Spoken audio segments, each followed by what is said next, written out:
సామాన్యంగా మన కుటుంబ సభ్యులను కానీ, మన ఆప్త మిత్రులను కానీ, లేకపోతే మనకి బాగా నచ్చిన వాళ్ళు కానీ అభిమానిస్తాం. కొంతమందిని అయితే పూజిస్తాం కూడా. తల్లిదండ్రులను పూజిస్తాం, ఎందుకంటే జన్మనిచ్చిన వాళ్ళు. కొంతమంది గురువులను పూజిస్తాం, ఎందుకంటే విద్యాబుద్ధులు నేర్పించారు కాబట్టి.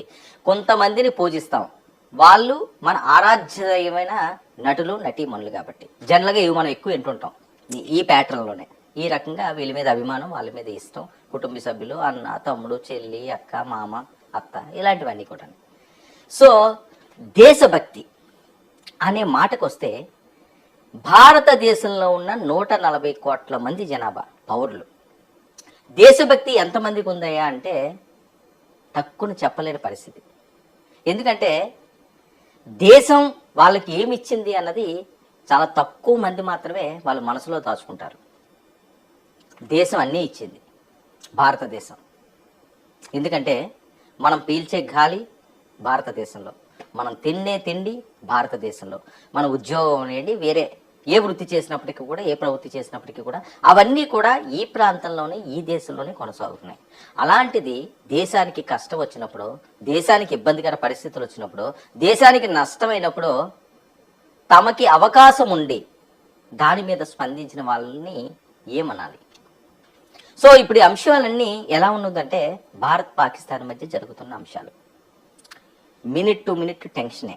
సరే, ఓకే, పాక్ ఏమీ చేయలేదు, పాక్ నథింగ్, ఇవన్నీ కూడా తెలిసిన విషయాలే. కానీ దొంగ ఎప్పటి నుంచి ఏ రకంగా వచ్చి దొంగ దెబ్బ కొడతాడా అన్నది ఎవరికి తెలియని పరిస్థితి. అది ఒకరిని కొట్టచ్చు, ఇద్దరిని కొట్టచ్చు, ముగ్గురిని కొట్టచ్చు. ముంబై దాడులు మనం చూసాం. తాజ్ హోటల్లో ఎంత బీభత్సాన్ని సృష్టించారు. నిన్న కాక మొన్న పహల్గామ్లో చూసాం. అమాయకంగా 26 మంది టూరిస్ట్ ప్లేస్లకు వెళ్ళిన వాళ్ళు, ప్రశాంతమైన భూతల స్వర్గం లాంటి ఆ ప్రాంతాల్లో విహరిద్దామని చెప్పి సమ్మర్ వెకేషన్స్కి వెళ్ళిన వాళ్ళు చనిపోదామని ఆ ప్రాంతానికి వెళ్తారా? చనిపోతామని అనుకుంటారా? ఎంత దారుణం అండి, ఎంత అన్యాయం. ఎవరో ఉగ్రమోకులు వచ్చి సంబంధం లేని వాళ్ళని మతం పేరు మీద అతి కిరాతకంగా కాల్చి చంపేశారు. మరి దీని మీద ఎంతమంది స్పందించారు అంటే సినిమా నటులు కానీ, రాజకీయ నాయకులు కానీ ఏదో తమ స్థాయిలో సంతాపాలు తెలిపారు. కానీ నిజమైన దేశభక్తి ఉన్న వాళ్ళు కొంతమంది ఉంటారు. వాళ్ళు అనునిత్యం దానికోసమే మాట్లాడతారు, దానికోసమే పోరాడుతుంటారు, దానికోసం ఏదో చేయాలనే తపన ఉంటుంటుంది. ఆ తపన ఉన్న వ్యక్తిలో మొదటి వరుసలో ఉండే వాళ్ళలో కొనిదెల పవన్ కళ్యాణ్ ఒకరు. ఎందుకు పవన్ కళ్యాణ్ గారు ప్రాంతానికి, పహల్గానికి సంబంధం అంటేని, మరి ఇన్ని రాజకీయ పార్టీలు ఉన్నాయి భారతదేశంలో, ఇంతమంది రాజకీయ నాయకులు ఉన్నారు. సరే, వెళ్ళారు, అక్కడ ఏం జరిగింది, ఎలా జరిగింది అని పరామర్శలు చేశారు, అక్కడ వాస్తవాలు తెలుసుకున్నారు కేంద్ర మంత్రులు వాళ్ళు వెళ్ళి. కానీ ఆంధ్రప్రదేశ్ నుంచి ప్రత్యేకంగా పహల్గాం పంపించి జనసేన జెండా భారతదేశ జెండాతో ఎగరేసిన ఒకే ఒక్క నాయకుడు, ఒకే ఒక్క రియల్ స్టార్, ఒకే ఒక్క పవర్ స్టార్, అదే పవన్ కళ్యాణ్. పహల్గాంలో పవన్ జెండా అసలు గూస్ బంప్స్ జనసేన వాళ్ళకి కానీ, లేకపోతే ఆయన అభిమానించే వాళ్ళకి కానీ, కొనిదెల ఫ్యామిలీని అభిమానించే వాళ్ళు, మెగా ఫ్యామిలీని ఇష్టపడే వాళ్ళందరికీ కూడా ఇదిరా పవన్ కళ్యాణ్ అంటే అంటున్నారు. ఎందుకంటే ఆయన ఆలోచనలు అన్నీ ఈ రకంగానే ఉంటాయి. దేశభక్తి, మంచి చేయాలి, కష్టమైనవాడు బాధలు తీర్చాలి, ఆకలితో ఉన్నవాడు కడుపు నింపాలి, ఇదే అయింది. లేకపోతే నాకు 10 సినిమాలు తీయాలి, 10 హిట్లు కొట్టాలి, నేను ఉప ముఖ్యమంత్రిని కదా, ఒక 1000 కోట్లు సంపాదించాలి, అవి దాచేసుకుందాం, ఆ టైప్ ఎక్కడ కనిపించదు. ఎందుకంటే షూటింగ్లు చేసి కష్టపడి డబ్బులు సంపాదించుకుని అది ప్రజల కోసం పంచిపెట్టే వాళ్ళు ఎంతమంది ఉంటారు? ఇదే కుటుంబానికి ఆయన చేసిన సర్వే ఏ రకమైన సేవ చేశారు? మొత్తం సర్వేలన్నీ తెప్పించుకుంటుంటాడు ఆయన నిత్యం. ఎక్కడెక్కడ ఏ కష్టాలు ఉన్నాయి, కౌలు రైతులు ఒక సర్వే, దాని మీద కొంత డబ్బు, లేదా పలానా చోట ఇదైంది, దాని మీద కొంత డబ్బు. ఆ సర్వేలతోటి సేవ చేసే పవన్ కళ్యాణ్. ఇక పహల్గాం దాడిలో చనిపోయిన వాళ్ళకి తన వంతు సాయం చేశాడు, చాలా ఎక్కువ చేసినట్టే. ప్రభుత్వాలు చేయాలి దీని మీద, కేంద్ర ప్రభుత్వం చేయాలి, మన రాష్ట్రం వాళ్ళు చనిపోయారు కాబట్టి వాళ్ళు ఎక్కువ చేయాలి. వాళ్ళతో పాటు నేను ఉన్నానని చెప్పి సాయం చేసిన పవన్ కళ్యాణ్ అక్కడితో ఆగలేదు. పహల్గాములో భయపడకూడదు ఆ ప్రాంతానికి వెళ్ళిన వాళ్ళు. టూరిస్ట్ ప్లేస్ని టూరిస్ట్ ప్లేస్ లాగే ఉంచాలి. అది చేయాలంటే ఏం చేయాలి? డబ్బులు ఇచ్చి అక్కడ ఏదో చేయడానికి ఉండదు, లేకపోతే వేరే కొత్త ఫోర్స్ని తీసుకెళ్ళి అక్కడ పెట్టడానికి ఉండదు. అక్కడ ఉన్న ఫోర్స్ సరిపోద్ది, కానీ ఒక భరోసా ఇవ్వాలి. ఇక్కడ ఏమీ లేదు, ఇక్కడ ప్రశాంతంగా ఉన్నది, మీరు వెళ్ళండి, హ్యాపీగా బోతల స్వర్గంలో ఎంజాయ్ చేయండి. ఏదో జరిగింది, ఏదో జరిగిపోయింది, అదొక పీడకల్లా మర్చిపోండి. ఎప్పుడో ఏదో జరిగింది అని చెప్పి ఈరోజు దాన్ని కొనసాగిస్తూ వెళితే మనిషి దైనందిన జీవితం ముందుకు సాగదు. ఒక యాక్సిడెంట్ జరిగిందని చెప్పి రోడ్డు మీద ప్రయాణం చేయడం మానేస్తావా? ఇది అంతే జరుగుతుంటుంది. ఇక జరగకుండా ఏం చేయాలన్న జాగ్రత్తలు తీసుకోవాలి తప్పించి, ఒకటి జరిగింది కదా అని దాన్నే మదన పడిపోయి ముందుకు సాగలేని పరిస్థితి ఉండకూడదని ఒక మెసేజ్ ఇవ్వాలని దేశవ్యాప్తంగా పవన్ కళ్యాణ్ ఇచ్చిన సందేశం ఇది. అందుకనే అక్కడ జనసేన జెండా పెహల్గాంలో రెపరెపలాడుతుంది. ఇక పెహల్గాంలో ఎగిరిన జనసేన జెండా ఉగ్రవాదాన్ని ప్రేరేపించే దేశాలు, రాజకీయ పార్టీలకు పవన్ ఓపెన్ ఛాలెంజ్. టూరిస్టులపై ఉగ్రదాడి ఘటనా స్థలంలో పంతన్ నానాజీ కాకినాడ రూరల్ ఎమ్మెల్యే ఆయన నేతృత్వంలో జనసేన జెండా ఎగరవేశారు. చూడండి ఎంత అద్భుతంగా రెపరెపలాడుతున్నది అది. ఇక పాక్కు దానికి మద్దతు ఇచ్చే దేశాలకు ఇదో శాంతియుత హెచ్చరిక. హెచ్చరికలు తుపాకీలతో చేయొచ్చు, మిసైల్తో చేయొచ్చు, బాంబర్లతో చేయొచ్చు, సైనికులతో చేయొచ్చు, కానీ ఇది ఒక శాంతియుత హెచ్చరిక. ఇదిగో మేము పీస్ పాటిస్తున్నాం. అక్కడ జెండాను ఎగరేసాం. మువ్వల జెండా ఒక వెక్కడ ఎగురుతున్నది. పవన్ కళ్యాణ్ జనసేన జెండా దాని మధ్యలో ఎగురుతుంది. ఒక శాంతి సందేశం. మేము తుపాకీలతోటే కాదు, దీంతో కూడా ఒక సందేశం ఇస్తామని చెప్పి మెసేజ్ పంపిస్తున్నాం. సరే, కొంతమందికి ఇవన్నీ ఎక్కవనుకోండి, ఎవరికి ఎక్కడ బుద్ధి చెప్పాలో అక్కడే చెప్పాలి. పావును ఏం చేయాలి? కర్రతోటే సమాధానం చెప్పాలి. పావును మేము ఆడిస్తాము, దాని చేతితో పట్టుకుంటాము, దానికి పాలు ఇస్తాము, దానికి ముద్దులాడతామంటే ఊరుకుంటుందా? కాటేసేస్తుంది. ఇది కూడా అలాంటిదే పాకిస్తాన్ దేశం కూడా. అందుకని వీళ్ళకి శాంతి పనికి రాదు. అయినప్పటికీ కూడా పీస్ మన నినాదం కాబట్టి ఆ రకంగానే ముందుకు వెళ్లే ఆలోచనతో పవన్ కళ్యాణ్ చేసిన ఈ సందేశం. ఇక పెహల్గాంలో ఈయన జనసేన జెండా భారత ఆత్మాభిమానానికి ఇది చిహ్నంగా మారుతుంది. ఇక కశ్మీర్ అభివృద్ధి చూసే పాక్ కన్నెర్ర చేసిందన్న పవన్ కళ్యాణ్, పాక్ కుట్రలకు అడ్డుకట్ట అవసరమన్న పవన్ కళ్యాణ్. ఇక పవన్ మాటలను చేతల్లో చూపించిన ఎమ్మెల్యే ఈయన ప్రాంతానికి వెళ్లారు, అక్కడ జెండాని ఎగరవేశారు, ఒక మంచి సందేశాన్ని కూడా ఇచ్చారు. పెహల్గాంలో తివర్ణ పతాకతో పాటు జనసేన జెండా కూడా ఎగురవేశారు. ఉగ్రవాదానికి పాల్పడే వారికి గట్టి సందేశాన్ని జనసేనాని ఇచ్చాడు. దేశం ఇప్పుడు మునిపెట్లా మౌనంగా లేదు, ఉండబోదు. ఇది ఆయన ఇచ్చిన హెచ్చరిక. అసలు పెహల్గాంలో ఆ జెండా ఎగరవేయడం, పెహల్గాంలో మరి జనసేన ఇచ్చిన సందేశం ఏంటో ఓసారి చూద్దాం. అందరికీ నమస్కారం. పాకిస్తాన్ స్పాన్సర్ చేసిన టెర్రరిస్టులు పహల్గాంలో 26 మంది సివిల్ పీపుల్ ఎవరైతే టూరిస్ట్ వచ్చారో వారందరి మీద అటాక్ చేసి వారందరినీ కాల్చి చంపిన సందర్భంలో దేశం విపత్తు కూడా బాధపడడం జరిగింది.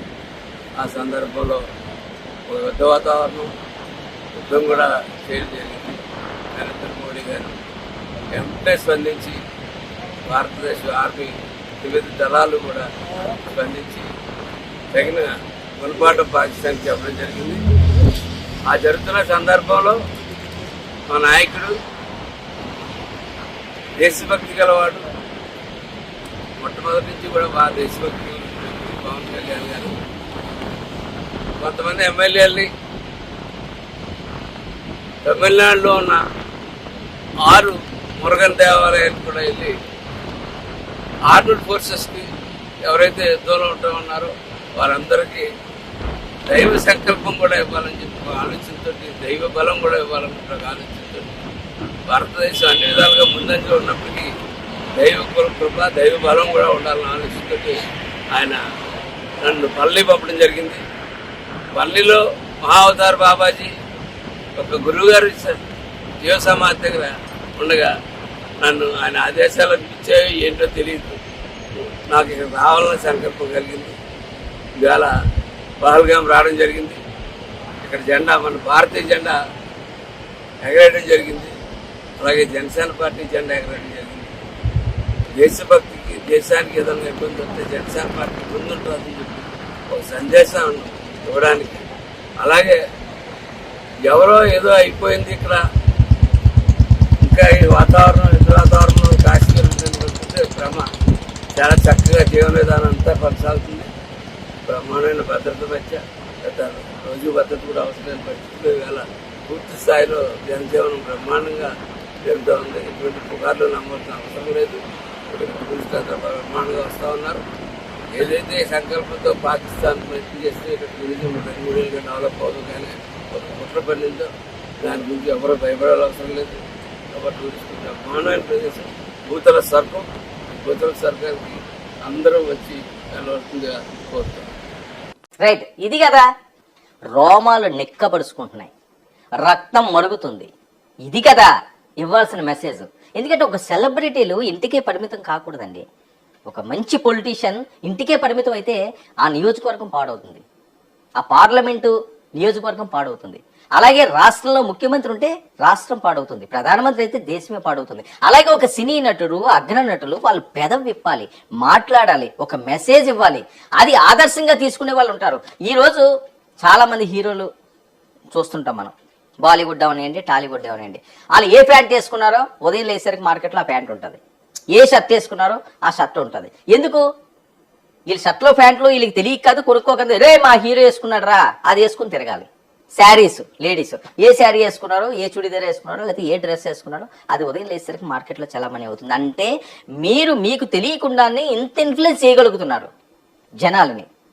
అది ఒక మంచి రూపంలో, ఒక మెసేజ్ రూపంలో ఈ రకంగా భారతదేశం, దేశభక్తి, అభిమానం, ఒక శాంతియుతమైన సందేశం, ఏ రకంగా మనుషుల నడవడికి ఉండాలి, తప్పులకి ఏ రకంగా వెళ్ళకూడదు, ఇలాంటివన్నీ ఇస్తే తప్పే ఉంది. దానికి ఏం ఖర్చు ఏమైపోద్దా ఒక మెసేజ్ ఇస్తేనే? అది కదా ప్రతి ఒక్కరు ఆలోచించాల్సింది. ఈరోజు ఎమ్మెల్యే గారిని ప్రత్యేకంగా ఆయన పంపించారని చెప్తున్నారు పవన్ కళ్యాణ్ గారు. ఎవరు పంపించారండి? అంటే పంపించారు అన్నదాన్ని ఏదో హైలైట్ చేయాలని కాదు, ఈ ఆలోచన ఎలా వచ్చిందన్నది, ఆ దేశభక్తి ఎలా ఆయనలో నరనరాల్లోని జీర్ణించుకుపోయింది అన్నదానికి ప్రత్యక్ష నిదర్శనం ఇది. అంతేగాని వేరే రకంగా వేరే చెప్పాలని ఏం కాదు. ఏ రకంగా ఆయనకి నరనరాల్లోని జీర్ణించుకుపోయింది.